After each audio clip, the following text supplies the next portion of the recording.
என் உயிரினும் மேலான அன்பு உடன்பிறப்புகளே, ராம்கிரிட்டிக் நேயர்களுக்கு வணக்கம். உதயநிதி ஸ்டாலின் அவர்கள் என்னதான் இருந்தாலும் முன்னாள் முதலமைச்சர் எடப்பாடி பழனிசாமியை இந்த மாதிரிலாம் பேசியிருக்க கூடாது. என்ன பேசினார்னா, நான் செங்கல்ல காட்டுறேன், அவர் பல்ல காட்டினார் மோடி கிட்ட அப்படின்னும், இவ்வளோ தவழ்ந்து போய் சசிகலா காலில் விழுந்து அமைச்சரவை வாங்கின எடப்பாடி அப்படின்னு அவரை ரொம்ப நடந்தது தான், நடக்காத ஒன்றும் உதயநிதி சொல்லிடல. இருந்தாலும் அது எடப்பாடி பழனிசாமி அவர்களுக்கு ரொம்ப பாதிப்பாக இருந்திருக்குமோ என்னமோ தெரியல. உடனே இவர் மேடையில் ஒரே கர்ஜனை, ஒரே பஞ்ச அடிச்சு விட்டாரு. எனக்கு நீ எடப்பாடி பழனிசாமினா பல்ல காட்டிக்கிட்டு இருக்கிறேன், சிரிச்சிட்டு இருக்கிறேன்னு நினைக்கிறேன் நீ, ஆனால் என்னோட வரலாறு நீ புரட்டி பார்த்துட்டு கொஞ்சம் பேசணும் அப்படின்னு ஒரு ஒரு மிரட்டல் தோணியில் உதயநிதி ஸ்டாலினுக்கு ஒரு எச்சரிக்கையான செய்தியும் சொல்லியிருக்காரு. இப்போ நம்ம எல்லாரும் பார்க்குறோம், உதயநிதி ஸ்டாலின் சொன்னதெல்லாம் ஒன்றும் தவறு இல்லை. செங்கலை தான் காட்டுறாரு, மோடி வந்தால் பல்ல காட்டினாருன்னா மோடி வந்தால் இவர் பல்ல காட்டி தான் ஆகணும். அது ஒன்றும் பண்ண முடியாது. ஏன்னா இவர் சிஎம்மாக இருந்தப்போ அவர் பிரைம் மினிஸ்டர் வந்தால் பல்ல காட்டி தான் ஆகணும். அதே மாதிரி தவழ்ந்து போய் வாங்கினது எல்லாம் வரலாற்று உண்மை, அதை நாம மறுக்க முடியாது. சரி, இவர் எடப்பாடி பழனிசாமி சொல்ற என்னை பத்தி உனக்கு தெரியாது, நான் சிரிச்சிட்டு இருக்கிறேன்னு நினைக்க, என்னோட பேக்ரவுண்டு தெரியாது, நீ பேசுறேன்னு அவர் சொல்ற அந்த விஷயம் என்ன அவங்க பேக்ரவுண்டா இருக்கும்? கொஞ்சம் அரசியல் ஆராயணுமே. அதை பத்தி பார்ப்போமா? வாங்க வீடியோக்குள்ள போகலாம். சேலம் மாவட்டம் எடப்பாடி வட்டம் நெடுங்குளம் கிராமம் சிலுவம்பாளையம் அப்படிங்கிற அந்த ஊர்ல இவர் மைனர், மல்லுவேட்டு மைனர். நம்ம எடப்பாடி பழனிசாமி இளமை காலத்தில் ரொம்ப துடுக்கா யாரை வேணாலும் பட்டுன்னு கை வச்சுக்கிட்டு அந்த பண்ணையக்காரன்னு சொல்லுவாங்க, அந்த கூலி ஆட்களை மிரட்டுறது, பக்கத்து காட்டுக்காரனை மிரட்டுறது அப்படின்னு அந்த பண்ணையார் வீட்டு மகன், அதாவது வெள்ளை வேட்டி மஞ்ச வேட்டி மைனரு, வெள்ளை வேட்டி மைனரும்பாங்களே, அந்த மாதிரி மல்லு வேட்டி மைனரு நம்ம எடப்பாடி பழனிசாமி. அவர் அங்கே விவசாயத்து மட்டும் இல்லாமல் அவர் தொழில் செய்யணும், ஏதாவது ஒன்று நம்ம டெவலப் ஆகணும் அப்படிங்கிற மாதிரி ஒரு வெள்ளை மண்டியில் கணக்கு எழுதுகிற வேலையில் போய் சேர்றார். அப்புறம் அந்த வெள்ளை மண்டியில் வேறு இடத்துல இருந்து வெள்ளத்தை வாங்கி அந்த மண்டி மூலியமா வெளியே விற்கிறது மூலியமா அவர் மூட்டைக்கு 2 ரூபாய் கமிஷன், அந்த கமிஷனுக்கு வேலை பார்க்குறாரு. இன்னைய வரைக்கும் அவர் கமிஷனுக்கு வேலை பார்க்குறாரு. அந்த அரசியல் அப்படியே வருது பார்த்தீங்களா, அதுங்கிறது வேற. ஆனால் அன்னைக்கு 2 ரூபா கமிஷனுக்கு வெள்ளம் வாங்கி விற்றார். அதனால் அவர் வெள்ளமண்டி பழனிசாமி அப்படின்னு அந்த ஒரு சிலர் கூப்பிடுறது உண்டு. தொடர்ந்து கொஞ்சம் கட்சி சார்ந்த விஷயத்துலலாம் உள்ள எல்லாம் பண்ணிட்டு இருந்தார். அன்னைக்கு கொங்கு மண்டலம் அப்படிங்கிறதுனால கொங்கு பகுதிகளில் அந்த கொங்கு வெள்ளாள கவுண்டர் சமுதாயம் எல்லாமே, கொங்கு வெள்ளாள கவுண்டர் சமுதாயம் எல்லாருமே சொல்ல முடியாது, ஒரு சிலர் மேக்சிமம் அதிமுகவில் இருந்தாங்க. அதனால அவரும் மாமா மச்சான் இப்படி உறவினர்கள் மூலயமா அதிமுகவில் தொண்டராக இணையிறார். இந்த காலகட்டத்தில் தான் ஒரு சின்ன தகராறு ஒன்று வருது. என்னன்னா பொது பள்ளி தகராறு. சொந்த பங்காளி, உடம்பங்காளின்னு சொல்லுவாங்க, அதாவது சித்தப்பார் மகன் பெரியப்பா மகன், இந்த மாதிரி உடம்பங்காளிங்க இவருக்கும் ஒரு 10 அடி கரை.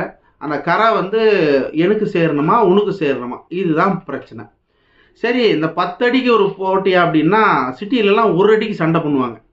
அது அங்கே.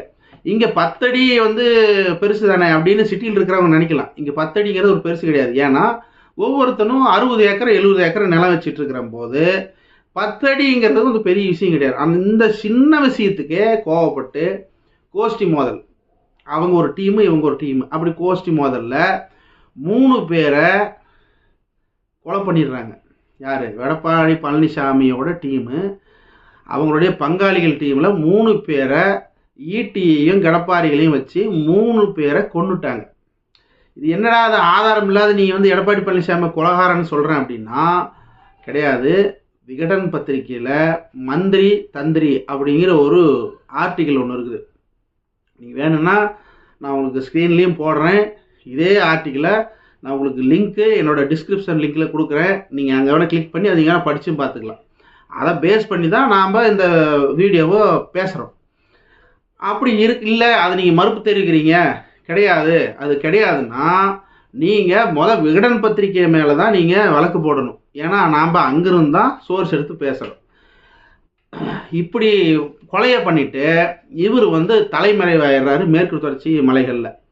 இப்படி மறைவாக இருந்த ஆள் முதல்ல இந்த கேஸ்லேருந்து வெளியே வர்றதுக்கு கட்சி சப்போர்ட் தேவைப்படும். அப்படிங்கிறதுனால செங்கோட்டையன் மூலமாக இவர் உள்ளே போய் அதுக்கப்புறம் இந்த கட்சி சப்போர்ட் மூலிமா இந்த கேஸ்லேருந்து தள்ளுபடியாகி அப்புறம் சாட்சிகளெல்லாம் அப்ரூவராக இவருக்கு சாதகமான சாட்சிகளை மாற்றி எல்லாம் பணத்தை கொடுத்து செட்டில் பண்ணி ஓரளவுக்கு தண்டனையிலேருந்து வெளியே வராரு எடப்பாடி பழனிசாமி.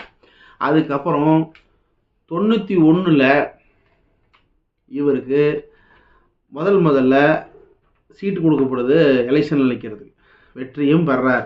சொல்லப்போனால் செங்கோட்டையன் தயவு இல்லை அப்படின்னா சேலத்தில் இன்னைக்கு எடப்பாடி பழனிசாமி ஒரு கட்சியில் இந்த மாதிரி ஒரு நல்ல பதவிக்கு வந்திருக்கவே முடியாது. எடப்பாடி பழனிசாமிக்கு ஆவன்னா அதிமுகவில் போட்டது யாரு அப்படின்னா செங்கோட்டையன் தான்.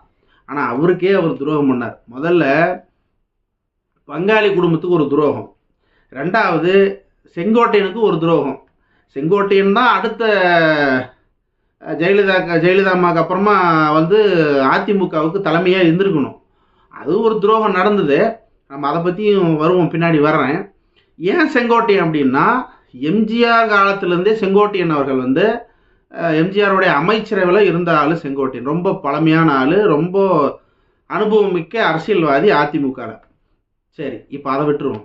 இப்போ இங்கே ஜெயிச்சாரா, ஜெயிச்சுட்டு கட்சிக்குள்ளே நாம் எம்எல்ஏ மட்டும் இருந்தால் செட் ஆகாது, நம்ம எப்படியாவது ஒரு அமைச்சராகிடணும், பணத்தை கொடுத்து அமைச்சராகணும்னு ரொம்ப போராடி அதுவும் செங்கோட்டையன் மூலியமாகவே ஒரு பெரிய அமௌண்ட்டு செட்டில் பண்ணி முதல்ல ஒரு போக்குவரத்து துறையை கொடுக்குறாங்க ஒரு 91ல். அதுக்கப்புறமா இவரோட போக்கு கவனிக்கப்படுது. சேலம் மாவட்ட நிர்வாகி, இந்த மாதிரி நிர்வாகிகள், அதிமுக கட்சியில் இருக்கிற நிர்வாகிகள், கட்சியில் இருக்கிற மற்ற நிர்வாகிகள் எல்லாரும் எடப்பாடி பழனிசாமி மேலே கண்ணு விழுவுது. ஏன்னா எடப்பாடி பழனிசாமியோட நடவடிக்கை சரியில்லை, அவருடைய போக்கு சரியில்லை. அப்படின்றதுனால மெல்ல மெல்ல மெல்ல மெல்ல இந்த கொங்கு பெல்ட்டில் இருக்கிற முக்கியஸ்தர்கள் எல்லாருமே, அதாவது செங்கோட்டையனுக்கு கீழே இருக்கிற ஆட்கள் எல்லாருமே எடப்பாடி பழனிசாமியை அப்படியே கழட்டி விடுறாங்க கட்சியிலிருந்து. நல்லா தெரிஞ்சு போச்சு நம்மளை ஓரங்கட்டுறாங்கன்னு எடப்பாடி பழனிசாமிக்கு. சரி, நாம் இதை விட்டோம்னாலும் வேறு வழி இல்லை, நம்ம கட்சியில் நீடிச்சே ஆகணும். இப்போது செங்கோட்டையனுக்கும் எடப்பாடி பழனிசாமிக்கு செட் ஆகலை. செங்கோட்டையன் எடப்பாடி பழனிசாமியை நவுத்தி விட்டுட்டாரு. வேறு வழி இல்லாமல் இப்போ செங்கோட்டையன் நான் அவ்வளோ பெரிய ஆளா அப்படின்னு கூட நீங்கள் நினைக்கலாம். ஏன்னா இன்றைக்கி அதிமுக பார்க்குறவங்க பின்னாடி இந்த அதிமுக பற்றி உங்களுக்கு தெரியாது. செங்கோட்டையன் இன்னைக்கு இருக்கிற வேலுமணி, இந்த தங்கமணி, ரங்கமணி எல்லா மணிகளும் செங்கோட்டையனுக்கு பின்னாடி தான் நிற்பாங்க. செங்கோட்டையன் என்ன சொல்கிறாரோ அதை தான் இந்த கொங்கு வீட்டில் ஓடும். அவ்வளோ பவர்ஃபுல்லான ஆள் செங்கோட்டையன். அப்போ இவரை எதுக்க முடியாது கட்சியில் செங்கோட்டையனை. அப்போ நம்மளுக்கு ஏதாவது ஒரு வழி வேணும் அப்படின்றதுனால இவர் மன்னார்குடி வகைரா போய் சேர்றார். யார் புரியுதா? நம்ம ஓபிஎஸ் இருக்கார்ல, அந்த வகைரா போய் ஜாயின் பண்ணுறார். அங்கே ஜாயின் ஆன வேண்டி தான் அந்த வகைராக்களோட சேர்ந்து அவங்களோட சப்போர்ட்டில் தான் நிறைய வாட்டி சீட்டு கிடைக்குது, நிறைய ஜெயிக்கிறாரு, நிறைய மந்திரி பதவிகளை மினிஸ்டராக அனுபவிக்கிறாரு. அதுக்கப்புறமா தான் அம்மா இறந்து வெட்டி நம்மளுக்கு நல்ல டீட்டெயிலாம் தெரியும். இவர் எந்த அளவுக்கு தவழ்ந்து போய் மண்டி போட்டு ஒரு கட்சியை கைப்பிடிக்கிறதுக்கு இது மாதிரி பண்ணது, இது எல்லாமே நம்மளுக்கு தெரியுது. இப்போது இங்கேருந்து மன்னார்குடி வகைரா போனார்ல, அங்கேருந்து வந்த செங்கோட்டையன் தான் இவர் உள்ளே கொண்டு வந்தார். செங்கோட்டையனுக்கு என்னென்ன கட்சி தலைமையில் தேவைப்படுமோ அதுக்கு எந்த ஒரு உதவியும் இவர் செய்யாமல் மன்னார்குடி வகைரா மூலியமாக மட்டுமே இவர் மேலே வரணும்னு நினச்சி செங்கோட்டையனை ஓரம் கட்டினார் எடப்பாடி பழனிசாமி. அப்படின்னா யாராலும் இது மறுக்கவே முடியாது. அதாவது மிகப்பெரிய ராஜதந்திரி. இந்த பீஸு சாதாரண பீஸு கிடையாது. இதை பெருமையாக பேசணுமா அப்படின்னா, இப்போ கட்சியில் உண்மையாக உழைப்புனாலையும் கருத்து சித்தாந்தத்தினாலையும் உயர்ற தலைவர்கள் இருக்கிறாங்க. அது வேற லெவலு. ஆனால் இது வெவ்வேறு லெவலு. இது வந்து எங்கெங்கே சந்து கிடைக்குதோ அந்த சந்துலெல்லாம் உள்ளே பூந்து கட்சியில் யாரெல்லாம் கழட்டி விட்டு யாரெல்லாம் க்ளோஸ் பண்ணி எப்படி கட்சியில் முன்னேறணும் அப்படிங்கிறத ஒரு மோட்டிவேஷனால் ஆள் யாருன்னா நம்ம எடப்பாடி பழனிசாமி அவர்கள் தான். இந்த மன்னார்குடி வகைராக உள்ளே வராங்கல்ல, அப்படி வந்து டிடிவி தினகரன் தான் அடையாளம் கொள்கிறார்.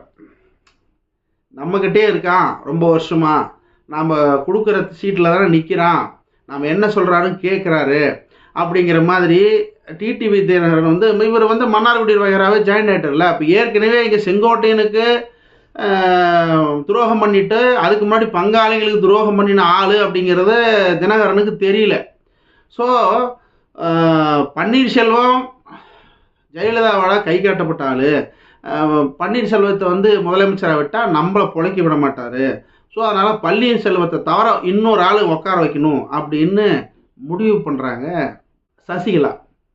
பன்னீர்செல்வத்தை ராஜினாமா பண்ணுங்க அப்படின்னு சொல்லும்போது இவங்க நம்பி வேற யாரை நம்புறது, ஒரு விசுவாசி வேணுமே அப்படின்ற அந்த தோணியில் எடப்பாடி பழனிசாமி நம்மளுக்கு ஒரு நல்ல விசுவாசி அப்படின்றத முழுக்க நம்பித்தான் தினகரன் வந்து சட்டையை பிடிச்சி இழுத்து நிற்க வைக்கிறாரு.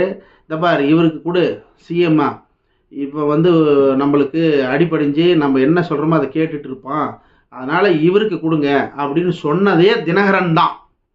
அதுக்கப்புறமா தான் சசிகலா வந்து எடப்பாடி பழனிசாமியை சிஎம்மாக அறிவிக்கிறேன்னு சொல்லி எடப்பாடி பழனிசாமி மண்டி போட்டு சசிகலா காலில் விழுந்தது காட்சியெல்லாம் நம்மளுக்கு தெரியும். ஏன்னா நம்ம வந்து எடப்பாடி பழனிசாமி 90% பேருக்கு இங்கே சேலத்தில் இருக்கிறவங்களுக்கு எனக்கெல்லாம் தெரியும் எடப்பாடி பழனிசாமி எங்கெங்கே இருந்தார், என்ன ஒரு சொந்தங்கள் யார் யார், அவங்க சொந்தங்களுக்கு என்னோட ஃப்ரெண்ட்ஷிப் வகையில் அவங்க சொந்தங்கள் நிறைய பேர் இருக்கிறாங்க, அதெல்லாமே நம்மளுக்கு தெரியும். வேலை தமிழ்நாட்டில் இருக்கிற மற்ற மக்களுக்கு யாருக்கு தெரியும், மண்டிட்ட பழனிசாமி தான் எல்லாருக்குமே தெரியும். ஏன்னா அப்போலேருந்து தான் பழனிசாமிங்கிறது யார், திடீர்னு சிஎம், என்னடா இது யாரா இது அப்படிங்கிற மாதிரி ஒரு ஆச்சரியப்பட வச்ச ஆள் யாருன்னா எடப்பாடி பழனிசாமி. அதுக்கப்புறம் என்ன செஞ்சார், துரோகத்தின் வடிவம். எப்பயுமே அதிமுகவோட கூட்டணி போனால் கூட்டணி கட்சிகளுக்கும் துரோகம் செய்கிற கட்சி அது அப்படிங்கிறத ஒவ்வொரு வாட்டியும் நிரூபணம் பண்ணியிருக்காங்க. அதே மாதிரி இன்னைக்கு அது ஒரு மிகப்பெரிய துரோகி. இப்போ தொடர்ந்து 2 துரோகத்தை சொல்லிட்டேன். 3வதா இந்த மன்னார்குடி குரூப் தான் எடப்பாடி பழனிசாமியை வளர்த்து விட்ட குரூப்பு. இப்போ அந்த மன்னார்குடி குரூப்புக்குமே துரோகம் பண்ணி சசிகலா நம்பி கொடுத்த பதவியை துஷ்பிரயோகம் பண்ணி சசிகலாவையே அதிமுகவிலேருந்து வெளியெடுத்து நீக்கி விட்டு தினகரனை வெளியே அனுப்பி மொத்த கட்சியும் தனதுன்னு வளைச்சி போட்டு உக்காந்தாரு எடப்பாடி பழனிசாமி. இப்போ தெரியுதுங்களா, இப்போ வந்து உங்களுக்கு அமாவாசை நாகராஜ சோழன் அந்த கதையையும் இப்போ நான் சொன்ன இந்த ஸ்டோரியும் ஒரே மாதிரி தான் இருக்கும், வேற மாற்றமே இல்லை. டைரக்டர் மணிவண்ணன் எழுதின அதே அமாவாசை நாகராஜ சோழன் எம்எல்ஏ கதையை தான் நம்ம எடப்பாடி பழனிசாமியுடைய கதையும். ஓபிஎஸ்ஸையும் வெளியே அனுப்பியாச்சு, கட்சியை அபகரித்து உக்காந்துட்டு இருக்கிறதா அவர் நினைக்கிறார். அதிமுக மிகப்பெரிய வலுவடைந்துடுச்சு, நம்மளால் யாராலையும் நம்மளை அசைக்க முடியாது, அதிமுக நம்ம கையில் அப்படின்னு நினைக்கிறார். எப்பயுமே ஒரு கை ஓசை வராது, 2 கையும் சேட்டினா தான் தட்டினா தான் ஓசை வரும். நீங்கள் ஒவ்வொரு ஆளாக வெளியே அனுப்பணும். ஓபிஎஸ்க்கு தென் மாவட்டங்களில் உண்மையிலேயே பயங்கரமான ஒரு மவுஸ் இருக்குது. நீங்கள் அவர் அசால்ட்டாக வெளியே அனுப்பிட்டீங்க, தென் மாவட்டங்களில் நீங்கள் உள்ளேயே போக முடியாது சூழ்நிலை இன்றைக்கி இருக்குது. அப்போது நீங்கள் இருக்கிற இந்த கொங்கு மண்டலத்தை வச்சு மட்டுமே அதிமுக வளருமா அப்படின்னா வாய்ப்பில்லை. அதிமுக அழிவுக்கு வழிவகுத்தது யார் அப்படின்னா இது எடப்பாடி பழனிசாமி அவர்கள்லாம் சொல்லலாம், கண்டிப்பாக சொல்லலாம், மாற்றுக்கிறதே கிடையாது.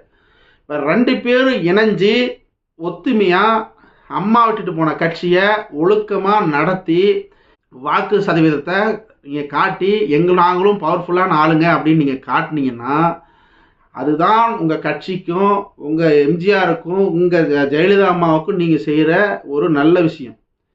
நீங்களே அடிபட்டுட்டு நீங்களே சாகிறதுங்கிறது வந்து உண்மையிலேயே அது உங்கள் கட்சிக்கு நீங்கள் செய்கிற துரோகம் தான். அது மிகப்பெரிய தலைமை ஜெயலலிதா அம்மா. அந்த அம்மா இருந்தப்போ அந்த அம்மாவால் கை காட்டப்பட்ட ஆள், 2 முறை சிஎம்மாக உட்கார வச்ச ஆள், வச்சு அழகு பார்த்த ஆள் யாருன்னா ஓபிஎஸ். அப்போ ஓபிஎஸ் சாதாரண ஆளாக இருக்க முடியுமா? அந்த அம்மா கிட்ட சாதாரணமாக ஒரு பருக்கு கூட வாங்க முடியாது. அது சாதாரண விஷயம் கிடையாது. உங்களுக்கு எல்லாத்துக்குமே தெரியும், இரும்பு பெண்மணி, யாருக்கும் பயப்படாத பெண்மணி, பிபிசி நெறியாளரே பொழந்து கட்டின மேடம் அந்த அம்மா, மறக்கவே முடியாத காணொளி. அப்படி இருக்கும்போது அந்த அம்மா ஒரு ஆளை கை காட்டுது அப்படின்னா அது முக்கியமான ஆள். அதை வச்சியே நீங்கள் உங்களோட கட்சியோட இதை வளர்த்துருக்கலாம். இன்னைக்கு உதயநிதி ஸ்டாலின் வந்து புதுசாக கட்சியில் ஜாயின் பண்ணி உங்களை பற்றி கலாய்ச்சி தள்ளுறாரு அப்படின்னா அப்போ நீங்களும் உதயநிதி ஸ்டாலினும் ஒரே லெவலில் இருக்கிறீங்க அப்படின்னு அர்த்தம்.